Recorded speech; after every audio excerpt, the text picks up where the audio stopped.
அனைவருக்கும் வணக்கம். Indian ancient architecture தான் நம்ம இப்போ பார்த்துட்ருக்கோம். குறிப்பாக குப்தா ஆர்கிடெக்சர் தான் இந்த லெசனில் நம்ம பார்க்க போகிறோம். ஸோ போன லெசன்லேயே குப்தா ஆர்கிடெக்சருக்கு கீழே கேவ்ஸ், குகைகள், டெம்பிள் ஆர்கிடெக்சர் அதாவது கோயில் கட்டிடக்கலை மற்றும் ஸ்தூபங்கள். ஸோ இந்த 3 கட்டிடக்கலையும் குப்தா ஆர்கிடெக்சர் அப்போ வளர்ந்துட்டு இருந்துச்சு அப்படிங்கிறத நம்ம பார்த்தோம். அதில் குறிப்பாக கேவ்ஸ் பற்றி தான் பார்த்தோம். போன லெசனில் நிறையா கேவ்ஸ் இருந்துச்சு. அதில் 2 கேவ்ஸ் பார்த்தோம். மீதி இருக்க கேவ்ஸ் பற்றி இந்த லெசனில் பார்ப்போம். அது மட்டும் இல்லாமல் கூடவே ஸ்தூபங்கள் பற்றியும் இந்த லெசனில் நம்ம பார்ப்போம். குப்தா பீரியடில் டெவலப் ஆன சில கேவ்ஸ் தான் நம்ம பார்த்துட்ருக்கோம். Ajanta caves, Ellora caves, Bagh caves, Junagadh caves, Nashik caves, mount Periyar, Mandapeshwar caves. இது கூட அடிஷ்னலாக உதயகிரி கேவ்ஸையும் நம்ம ஆட் பண்ணிக்கணும். ஸோ இந்த கேவ்ஸில் சில கேவ்ஸ்லாம் குப்தா பீரியடில் டெவலப் ஆச்சு அப்படின்னு சொல்லப்படுது. அஜந்தா கேவ்ஸில் குறிப்பாக cave number 19, cave number 1 Gupta period அப்போ டெவலப் ஆச்சுன்னு சொல்கிறாங்க. அதே மாதிரி எல்லோரா கேவ்ஸ்லையும் சில கேவ்ஸ் குப்தா பீரியட் அப்போ டெவலப் ஆச்சு. மீதி இருக்கிற இந்த 4 கேவ்ஸ் பற்றி இன்னைக்கு லெசனில் நம்ம பார்ப்போம். ஸோ ஸ்டார்ட் பண்ணலாம். ஃபர்ஸ்ட், பாக் கேவ்ஸ். மத்திய பிரதேசத்தில் பாக் நதி அப்படிங்கிற ஒரு நதி ஓடிச்சு. அந்த நதிக்கு பக்கத்தில் தான் இந்த பாக் கேவ்ஸ் கட்டப்பட்டிருக்கு. மொத்தமாக எத்தனை குகைகள் குறைஞ்சிருக்காங்க அப்படின்னு பார்த்தோன்னா 9 குகைகள் அங்கே இருக்குது. அது மட்டும் இல்லாமல் அந்த 9 குகைகளுமே புத்த மதத்தை சார்ந்தவை. எந்த காலகட்டத்தில் இந்த பாக் கேவ்ஸை குறைஞ்சாங்க அப்படின்னு நம்ம பார்த்தோன்னா 6th century AD. So 6th century ADனா எதை குறிக்குது, எந்த காலகட்டத்தை குறிக்குது? 501 AD இதில் ஆரம்பித்து 600 AD வரைக்கும் இருக்கிற பீரியட்குள்ளே தான் இந்த பாக் கேவ்ஸை உருவாக்கியிருக்காங்க. இந்த பாக் குகைகளும் கிட்டத்தட்ட அஜந்தா கேவ்ஸ் மாதிரியே தான் இருக்குது அப்படின்னு சொல்கிறாங்க. இப்போ ஸ்க்ரீனில் தெரியுது இல்லையா, இதில் லெஃப்ட் சைடு இருக்கிற இமேஜ், இந்த இமேஜ் தான் பாக் கேவ்ஸ். ஓகே, இது அடுத்து பார்க்க போகிற கேவோட இமேஜ் இது கிடையாது, இதை மட்டும் பாருங்கள். ஸோ இந்த இமேஜ் தான் பாக் கேவ்ஸ். இதுதான் மத்திய பிரதேஷில் இருக்குது. பாக் நதிக்கரை ஓரமாக கட்டப்பட்டிருக்கு. ஓகே, அடுத்த கேவ் பற்றி பார்க்கலாம். அடுத்த கேவ் ஜுனகத் கேவ். இது எங்கே இருக்குது அப்படின்னு பார்த்தோன்னா குஜராத்தில் இருக்குது. இதோட சிறப்பு அம்சம் என்ன அப்படின்னு பார்த்தோன்னா உப்பர்கோட்னா வேறு எதுவும் இல்லை, நம்ம முன்னாடி பார்த்த சிட்டாடல் அப்படிங்கிற ஸ்ட்ரக்சர் தான். கோட்டையை தான் சிட்டாடல் அப்படின்னு நம்ம சொல்லுவோம். இந்த ஊப்பர் கோட்ஸ் 30 அடியிலிருந்து 50 அடி வரைக்கும் உயரத்தை உடைய ஒரு பிளாட்ஃபார்ம் அப்படின்னு சொல்கிறாங்க. அது மட்டும் இல்லாமல் படிக்கட் மூலமாக கனெக்ட் ஆகிருக்கு அந்த பிளாட்ஃபார்ம் அப்படின்னு சொல்கிறாங்க. இப்போ என்ன சொல்ல வராங்க அப்படின்னு பார்த்தோன்னா, இந்த ஜுனகத் கேவ்ஸ் ஒன்றும் இல்லை, ஒரு கோட்டையில் படிக்கட்டு வச்சு கட்டியிருக்காங்க, அவ்வளோதான். அந்த கோட்டைக்கு வேறு பேர் சூட்டுறாங்க. சிட்டாடல்னு சொல்கிறாங்க பழைய காலத்தில். அதவே குஜராத்தில் ஊப்பர் கோட் அப்படின்னு சொல்கிறாங்க. ஓகே, ஸோ ரைட் சைடில் இருக்கு இல்லையா, இதுதான் ஜுனகத் கேவ்ஸ். இதுதான் அந்த கோட்டை மாதிரியான ஒரு ஸ்ட்ரக்சர். அதில் படிக்கட் கனெக்ட் ஆகிருக்கு பார்த்தீங்களா, கரெக்டாக அதில் டிஸ்கிரைப் பண்ண மாதிரியே இருக்குது.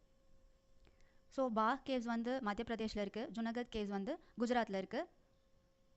அடுத்து நாசிக் கேவ்ஸ் பற்றி பார்க்கலாம். நாசிக் கேவ்ஸ் மகாராஷ்டிராவில் இருக்குது. ஸோ இந்த நாசிக் கேவ்ஸ் ஆல்ரெடி நம்ம போஸ்ட் மௌரியன் பீரியடில் ஒரு எக்ஸாம்பிளாக பார்த்துருக்கோம். ஏன்னா மொத்தமாக அங்கே 25 புத்த மதத்தை சார்ந்த குகைகள் இருக்குது. இந்த 25ம் ஒரே பீரியடில் கட்டப்படல. சிலது போஸ்ட் மௌரியன் பீரியடில் கட்டப்பட்டிருக்கு, சிலது குப்தா பீரியடில் கட்டப்பட்டிருக்கு. ஸோ அந்த மாதிரி பீரியட் மாறி மாறி கட்டப்பட்டிருக்கு. அதனால் ஒரே பீரியடில் இந்த நாசிக் கேவ்ஸ் உருவாக்கப்பட்டதுன்னு சொல்ல முடியாது. ஸோ நாசிக் கேவ்ஸ் குப்தா பீரியடோட எக்ஸாம்பிளாகவும் எடுத்துக்கலாம். இந்த நாசிக் கேவ்ஸில் மொத்தமாக சொன்ன மாதிரியே 25 புத்த மதத்தை சார்ந்த குகைகள் இருக்குது. அதுவும் ஹினாயனா பீரியடை சார்ந்தது. ஹினாயனா பீரியட்னா நான் உங்களுக்கு முன்னாடியே சொல்லியிருக்கேன். அதாவது புத்தரோட உருவகம் எதுலேயுமே இருக்காது, புத்த சிலைகளோ எதுவுமே இருக்காது. வெறும் அந்த மலர்கள், புத்தா உபயோகப்படுத்தின அந்த பொருட்கள் அதெல்லாம் மட்டுமே இருக்கும் அந்த குகைகளில். ஸோ அந்த மாதிரியான குகைஸ் தான் ஹினாயனா பீரியடை சார்ந்த குகைகள் அப்படின்னு சொல்லுவாங்க. இந்த நாசிக் கேவ்ஸோட இன்னொரு பேர் பாண்டவலேனி அப்படின்னு சொல்லுவாங்க. ஸோ பாண்டவலேனினா குரூப் ஆஃப் கேவ்ஸ்னு அர்த்தம். இந்த நாசிக் குகைகளில் இருக்கிற த்ரோன், அதாவது சிம்மாசனம். ஓகே, த்ரோன்னா சிம்மாசனம், ஃபுட் பிரிண்ட்ஸ்னா பாதத்தடங்கள். ஸோ இந்த சிம்மாசனம், பாதத்தடங்கள் இதெல்லாம் பார்க்கும்போது புத்தர் அங்கே இருக்கிற மாதிரி ஒரு உணர்வு தோணுது. அதாவது ஆன்மீக உணர்வுன்னு சொல்லுவாங்க இல்லையா, அதுதான் ஸ்பிரிச்சுவல் ப்ரெசன்ஸ் அப்படின்னு சொல்கிறாங்க. ஸோ இதெல்லாம் அந்த கேவ்ஸில் பார்க்கும்போது புத்தரே இருக்கிற மாதிரி ஒரு ஃபீல் இருக்குது. அதுதான் இந்த பாயிண்டில் சொல்லியிருக்காங்க. இந்த பிக்சரில் மகாராஷ்டிராவில் இருக்கக்கூடிய நாசிக் கேவ்ஸோட ஒரு இமேஜை உங்களால் பார்க்க முடியும்.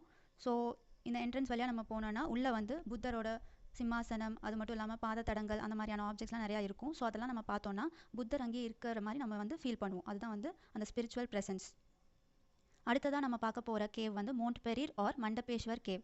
ஸோ இது எங்கே இருக்குன்னு பார்த்தா இதுவும் மகாராஷ்டிரா தான், குறிப்பாக மும்பையில் இருக்குது. இது எந்த காலகட்டத்தில் கட்டப்பட்டுச்சு அப்படின்னு பார்த்தோன்னா 8th century AD, அதாவது 701 to 800 AD.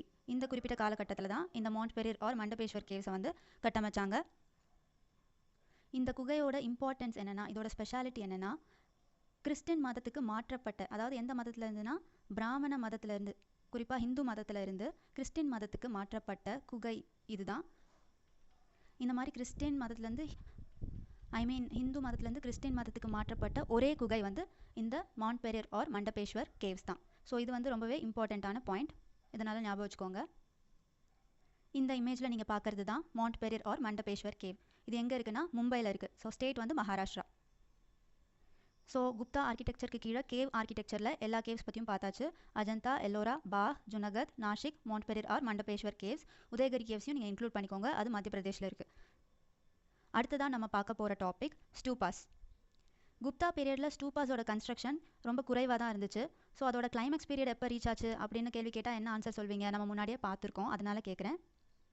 மௌரியன் பீரியடில் தான் ஸ்டூபாஸோட கிளைமேக்ஸ் ரீச் ஆன பீரியட். போஸ்ட் மௌரியன் பீரியடில் ரொம்பவே நிறையா டீட்டெயிலிங்ஸ் பண்ணியிருந்தாங்க, அதையும் நம்ம பார்த்தோம். அதே மாதிரி சாஞ்சி ஸ்டூபா, அமராவதி ஸ்டூபா அதெல்லாம் வந்து இருந்துச்சு. இப்போ குப்தா பீரியடில் வந்து ஸ்டூபாஸ் வந்து ரொம்பவே குறைவாக தான் கட்டப்பட்டுச்சு.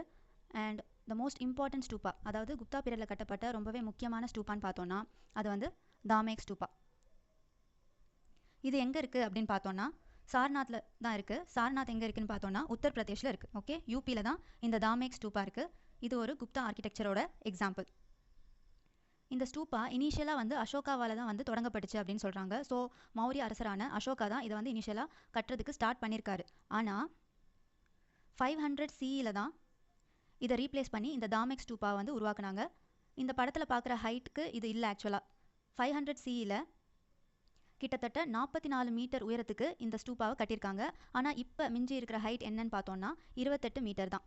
ஆனால் இனிஷியலாக வந்து கரெக்டாக சொல்லணும்னா 43.6 மீட்டர் உயரத்துக்கு கட்டியிருக்காங்க. ஸோ இந்த ஸ்டூப்பா வந்து கற்களாலையும் செங்கற்களாலையும் கட்டப்பட்டிருக்கு அப்படின்னு சொல்கிறாங்க. இந்த பேஸ்மெண்ட் இருக்கு இல்லையா, பேஸ்மெண்ட் வந்து அசோக பீரியடை வந்து சார்ந்ததாக இருக்கக்கூடும் அப்படின்னு சொல்கிறாங்க. கற்களால் செஞ்ச பகுதியில் வந்து நிறையா பியூட்டிஃபுல் கார்விங்ஸை நம்மளால் பார்க்க முடியுது. ஸோ நிறையா பூக்கள் வந்து செதுக்கப்பட்டிருக்கு, அதெல்லாம் வந்து குப்தா பீரியடை நோட் பண்ணுது அப்படின்னு சொல்கிறாங்க. So that's it. குப்தா ஆர்கிடெக்சருக்கு கீழே நம்ம கேவ்ஸ் டாபிக் முடிச்சாச்சு. அடுத்து ஸ்டூப்பா டாப்பிக்கும் முடிச்சாச்சு. ஸ்டூப்பாஸில் ஒரு இம்பார்ட்டன்ட் எக்ஸாம்பிள் தான் வெறும் தாமேக் ஸ்டூப்பா தான் குப்தா ஆர்கிடெக்சர் கீழே. ஸோ இது ரெண்டுத்தையும் இப்போதைக்கு நல்லா ஞாபகம் வச்சுக்கோங்க. நம்ம அடுத்த லெசனில் டெம்பிள் ஆர்கிடெக்சர் பற்றி பார்க்கலாம். இந்த லெசனில் உங்களுக்கு ஏதாவது டவுட் இருந்துச்சுன்னா கமெண்ட் செக்ஷனில் கமெண்ட் பண்ணுங்கள். உங்களுக்கு நான் போடுற லெசன்லாம் யூஸ்ஃபுல்லாக இருந்துச்சுன்னா சப்ஸ்கிரைப் பண்ணுங்கள், லைக் பண்ணுங்கள், உங்கள் ஃப்ரெண்ட்ஸோடு ஷேர் பண்ணுங்கள். நன்றி.